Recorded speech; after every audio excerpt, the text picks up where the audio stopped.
ஹாய்மா, நம்ம MG moms cooking மூலிமா உங்கள் எல்லாத்துக்குமே வணக்கம். பார்த்திங்கன்னா நம்ம சிக்கனு இன்றைக்கி பார்த்திங்கன்னா மிளகு ரசமும் சிக்கன் வறுவலும் செய்ய போகிறோம். அதுக்கு நம்ம 600 கிராம் சிக்கன் வாங்கியிருக்கோம்.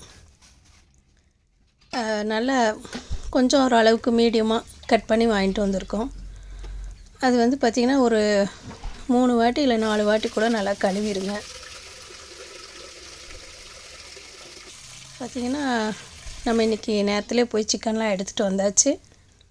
ஏன்னா இன்றைக்கி ஞாயிற்றுக்கிழமைங்கிறதுனால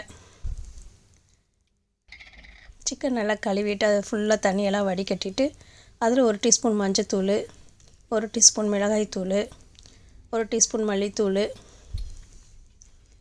சின்ன ஸ்பூனில் குருமிளகுத்தூள் 1 டீஸ்பூனு, அதே மாதிரி சீரகத்தூள் 1 டீஸ்பூனு, கரம் மசாலா 1/2 டீஸ்பூன், தயிர் 1/2 ஸ்பூனு, உப்பு 1/2 ஸ்பூன் போட்டுக்கோங்க.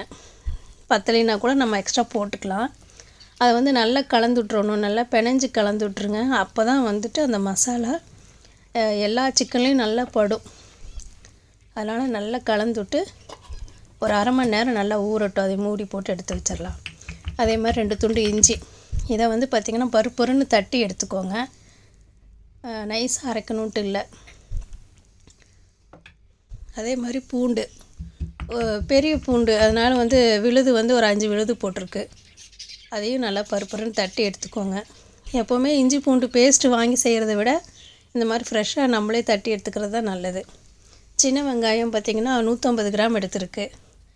நீங்கள் இந்த சிக்கன் வறுவல் இதெல்லாம் செய்யும்போது பார்த்திங்கன்னா பெரிய வெங்காயம் போடாதீங்க, சின்ன வெங்காயம் போடுங்க. ஏன்னா பெரிய வெங்காயம் போட்டிங்கன்னா அது இனிப்படித்த மாதிரி இருக்கும்.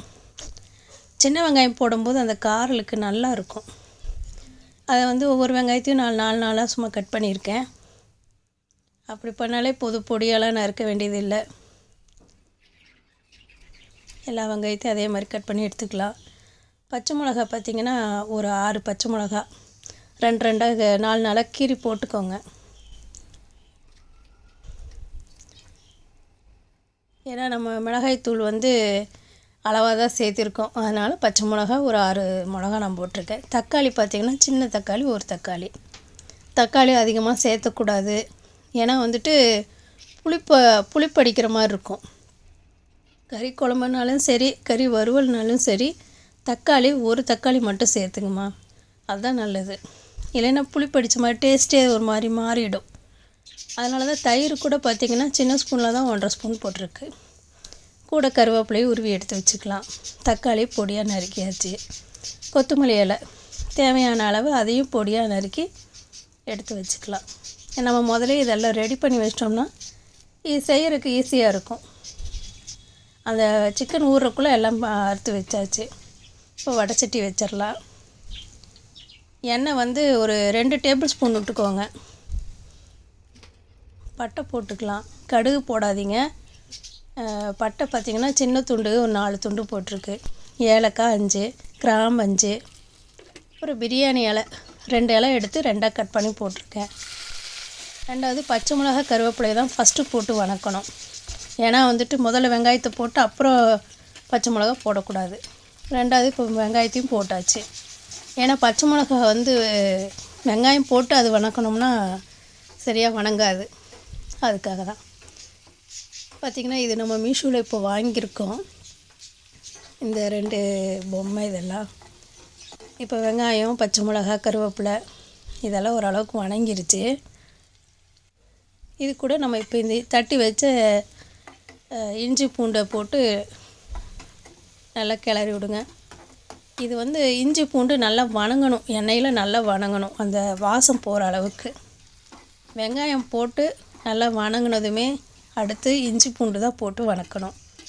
அதுக்கு அடுத்தது நம்ம வெட்டி வச்ச தக்காளி அதையும் போட்டு நல்லா வணக்கிடுங்க.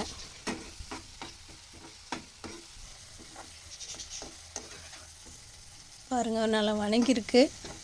இதை நல்லா வணக்கி விட்டு அடுத்தது நம்ம ஊற வச்ச அந்த சிக்கனை மசாலாலாம் போட்டு ஊற வச்ச சிக்கனை போட்டு நல்லா கிளறி விடுங்க. ஃபுல்லாக எல்லாம் நல்லா கிளறி விட்டு இது பார்த்திங்கன்னா நமக்கு அந்த எண்ணெயிலே கொஞ்சம் நல்லா வணங்கணும்.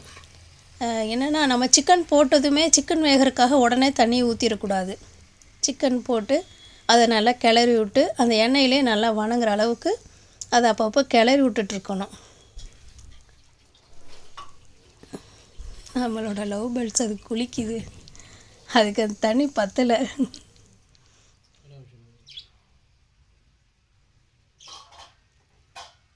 நம்ம அந்த சிக்கனை வந்து அப்பப்போ கிளறி விட்டுட்டே இருக்கலாம். பார்த்திங்கன்னா கொஞ்சம் மூடி போட்டு கொஞ்சம் நேரம் அந்த சிக்கன் அந்த எண்ணெயிலே வணங்கட்டும். அதுங்குள்ளார நம்ம ரசத்துக்கு சீரகம் குருமிளகு வறுத்துடலாம்.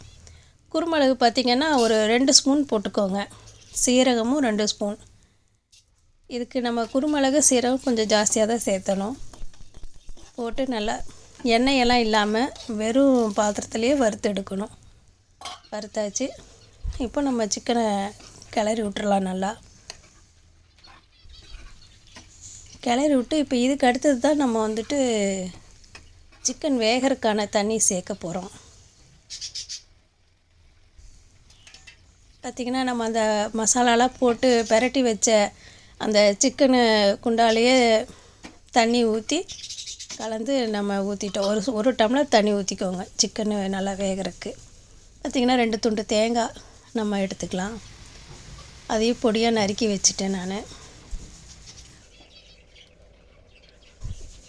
இப்போ ரசத்துக்கு புளி ஊற வச்சிடலாம். புளி பார்த்திங்கன்னா கம்மியாக தான் ஊற வைக்கணும். சாம்பார் அளவுக்கு ரசத்துக்கெல்லாம் நிறைய புளி போடக்கூடாது. ஏன்னா நம்ம ரசத்துக்கு நிறைய தக்காளி சேர்த்துறதுனால புளி ரொம்ப கம்மியாக சேர்த்துனிங்கனாலே போதும். இப்போ நம்ம சாப்பாடுக்கு அரிசி முதல்ல ஊற வச்சுட்டேன். 2 டம்ளர் அரிசி ஊற வச்சுட்டேன். அதனால 2 வாட்டி கழுவிட்டு குக்கரில் சேர்த்திடலாம்.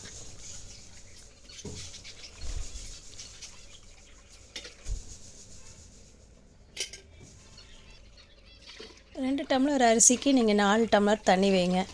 எந்த டம்ளரில் அரிசி அளக்குறீங்களோ அதே டம்ளரில் தண்ணி வச்சுருங்க.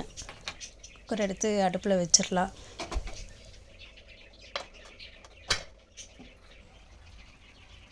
பார்த்திங்கன்னா சிக்கன் தண்ணி ஊற்றி நம்ம அப்பப்போ இதை கிளறி விடணும்.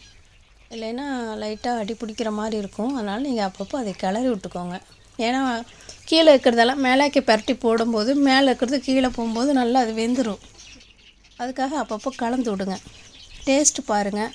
உப்பு பத்தலைன்னா போட்டுக்கோங்க. எனக்கு பத்தலை, அதனால் நான் ஒரு அரை ஸ்பூன் போட்டிருக்கேன்.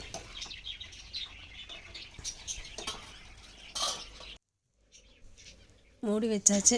ரெண்டாவது நம்ம ரசத்துக்கு ரெடி பண்ணிடலாம். கொத்தமல்லி இலை எடுத்துக்கோங்க, 2 கொத்து கருவேப்பிலை, ஒரு 5 பச்சை மிளகா, அதே மாதிரி தக்காளி ஒரு 8 தக்காளி. இது தக்காளியெல்லாம் அறுத்துடலாம். ஃபஸ்ட்டு ஒரு 2-4 அறுத்துருங்க. அறுத்துட்டு கருவேப்பிலை உருவி போட்டு கொத்தமல்லி இலையும் கையிலே கிள்ளி போட்டுருங்க. அந்த பச்சை மிளகாயும் அறுத்துக்கோங்க. அறுத்துட்டு நம்ம இதை கல் உப்பு போடுங்க ரசத்துக்கு. ஏன்னா நம்ம கையில் கரைக்க போகிறதில்ல. இப்போ தேங்காய் நம்ம அரைச்சிக்கலாம், தண்ணி விடாமல் அரைச்சிக்கோங்க. இது சிக்கனுக்கு சரிங்களா. நம்மக்கிட்ட ஒரே ஜார் தான் இருக்குது, அதனால் ஒவ்வொன்றா தான் எடுக்க முடியும். இப்போ அரைச்ச அந்த தேங்காய் எடுத்து நம்ம சிக்கனில் கலந்துடலாம். பாருங்கள், சிக்கனில் இருக்க தண்ணி நல்லா சுண்டுனதுக்கப்புறம் தான் இந்த தேங்காயை போடணும். முதலையே தண்ணி நிறைய இருக்கும்போது தேங்காயை அரைச்சி போட்டுறாதீங்க. தண்ணி நல்லா சுண்டினதுக்கப்புறம் தேங்காயை தண்ணி இல்லாமல் அரைச்சி போட்டால் தான் நல்லாயிருக்கும். நல்லா பெரட்டி விட்டுறலாம். பெரட்டி விட்டு ஒரு 2 நிமிஷம் நல்லா வேகட்டும். இப்போ வெந்துருச்சு. அடுத்து பெரட்டி விட்டு நம்ம கொத்தமல்லி தழை கட் பண்ணி போடலாம். உங்களுக்கு எந்த அளவுக்கு கொத்தமல்லி தழை தேவைப்படுதோ அந்த அளவுக்கு போடுங்க. கட் பண்ணி வச்ச கொத்தமல்லி இலையை நான் போட்டு நல்லா கிளறி விட்டு எடுத்துடலாம். அவ்வளோதாம்மா. நல்லா வெந்துடும்.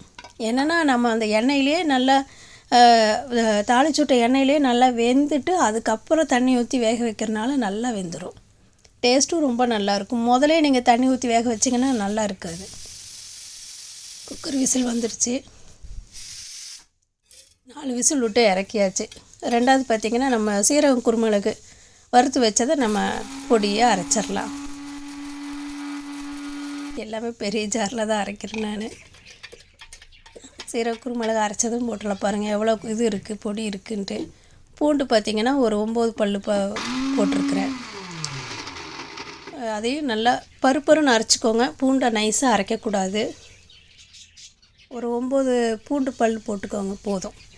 அடுத்தது நம்ம அறுத்து வச்ச தக்காளி, பச்சை மிளகா, கருவேப்பிலை, கொத்தமல்லி இலை, உப்பு இதெல்லாம் நிறையா இருக்குது. அதனால் பாதி பாதியாக போட்டுக்கலாம். இதுவுமே பார்த்திங்கன்னா பருப்பருன்னு தான் அரைக்கணுமா, நம்ம நைஸாக அரைச்சிடக்கூடாது. ஏன்னா கரைக்கிறதுக்கு முடியல. அது ஃப்ரிட்ஜில் வச்ச தக்காளிங்கிறதுனால ரொம்ப வெறப்பாக இருக்குது. அது இல்லாமல் இதில் பண்ணால் டக்கு நமக்கு வேலை முடியும். தக்காளி நம்ம கையில் கரைச்சோம்னாலும் கூட என்னென்னா அது கல் மாதிரி இருக்கிறனால கொஞ்சம் கரையும், மீதி கரையாது எடுத்து வீசுகிற மாதிரி இருக்கும். அதுக்காக தான் இதில் இப்படி பண்ணணும்னா நமக்கு ஃபுல் ஃப்ளேவர் இறங்கும் உள்ளார. அதுக்காக தான். இப்போ நல்லா பாருங்கள், அந்த வடிகட்டி அந்த சக்கையெல்லாம் எடுத்தாச்சு. 2வது ட்ரிப் போட்டுடலாம். போட்டு அதையுமே அதே மாதிரி பருப்பருன்னு அரைச்சி எடுத்துக்கலாம். ரொம்ப நைஸாக இதையும் அரைக்கக்கூடாது. அதுலேயே புளி ஊற வச்சோம் இல்லைங்களா, அந்த புளியும் கரைச்சி நம்ம அதில் ஊற்றிடலாம்.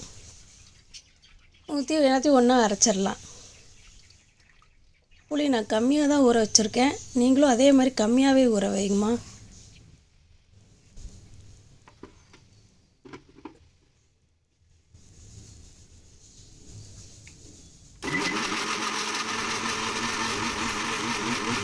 போதும். ஒரு 2 திருப்பில் 3 திருப்பு திருப்பினீங்கனாலே போதும். அதிகமாக அரைக்கிற குட்டுறாதீங்க. இதையுமே நம்ம நல்லா வடிகட்டி எடுத்துடலாம்.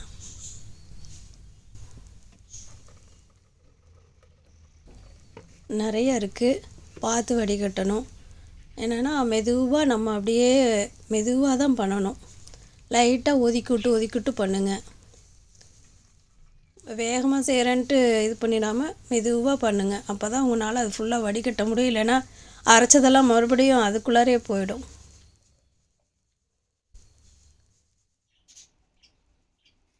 ரெண்டாவது பெருங்காயத்தூள் ஒரு 1/4 டீஸ்பூன் மட்டும் போடுங்க. மஞ்சத்தூள் ஒரு 1/2 டீஸ்பூனு போட்டு நல்லா கலந்து விட்டுக்கலாம்.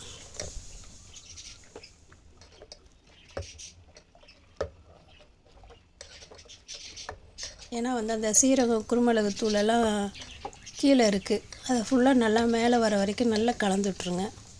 கலந்து விட்டு பத்தில் ரொம்ப கெட்டியாக இருந்துச்சுன்னா தண்ணி விடுங்க. நான் ஒரு டம்ளர் தண்ணி விட்ருக்குறேன். இப்போ வடைச்சட்டி வச்சு சட்டி காயட்டும். அதுக்குள்ளே பார்த்திங்கன்னா நம்ம வரமிளகா ஒரு 5 வரமிளகாய் 2 கட் பண்ணியிருக்கேன். அது கூட கொஞ்சம் கருவேப்பிலை. இதுக்கு வெங்காயமெல்லாம் நீங்கள் போடாதீங்கம்மா. ஒரு சிலர் வெங்காயம் போட்டு ரசம் தாளிப்பாங்க. நமக்கு வெங்காயம் வேண்டியதில்லை. எண்ணெய் ஊற்றியாச்சு. எண்ணெய் காஞ்சதுமே ஒரு 1/4 டீஸ்பூனு கடுகு போட்டாச்சு. இப்போ கடுகு நல்லா பொரியட்டும். கடுகு நல்லா பொரிஞ்சதும் அந்த கட் பண்ணி வச்ச மிளகாயும் கருவேப்பிலையும் போட்டு நல்லா தாளித்து விட்டுறலாம்.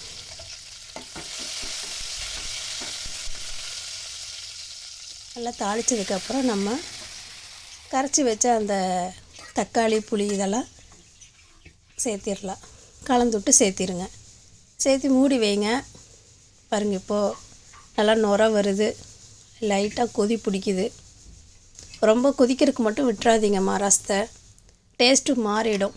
இது இப்படி கொதி வரும்போதே நம்ம கொத்தமல்லி இலை தூவி விட்டுடலாம். தூவி ஒரு கலக்கி மூடி வச்சிடலாம். பாருங்கள், அடுத்த கொதி வரும்போதே இதை ஆஃப் பண்ணணும். ரொம்ப கொதிக்கக்கூடாது. அதே மாதிரி கொதித்த உடனே பாத்திரத்தை மாற்றிடணும். அதே பாத்திரத்தில் இருந்துச்சுன்னா அந்த சூட்டுக்கே ரொம்ப கொதிச்சுக்கிட்டே இருக்கும். உள்ளுக்குள்ளார எல்லாமே நமக்கு ரெடி ஆயிடுச்சு. சாப்பாடு, ரசம், சிக்கன் வறுவல் எல்லாமே ரெடி. மறக்காமல் லைக் பண்ணி கமெண்ட் பண்ணுங்கம்மா.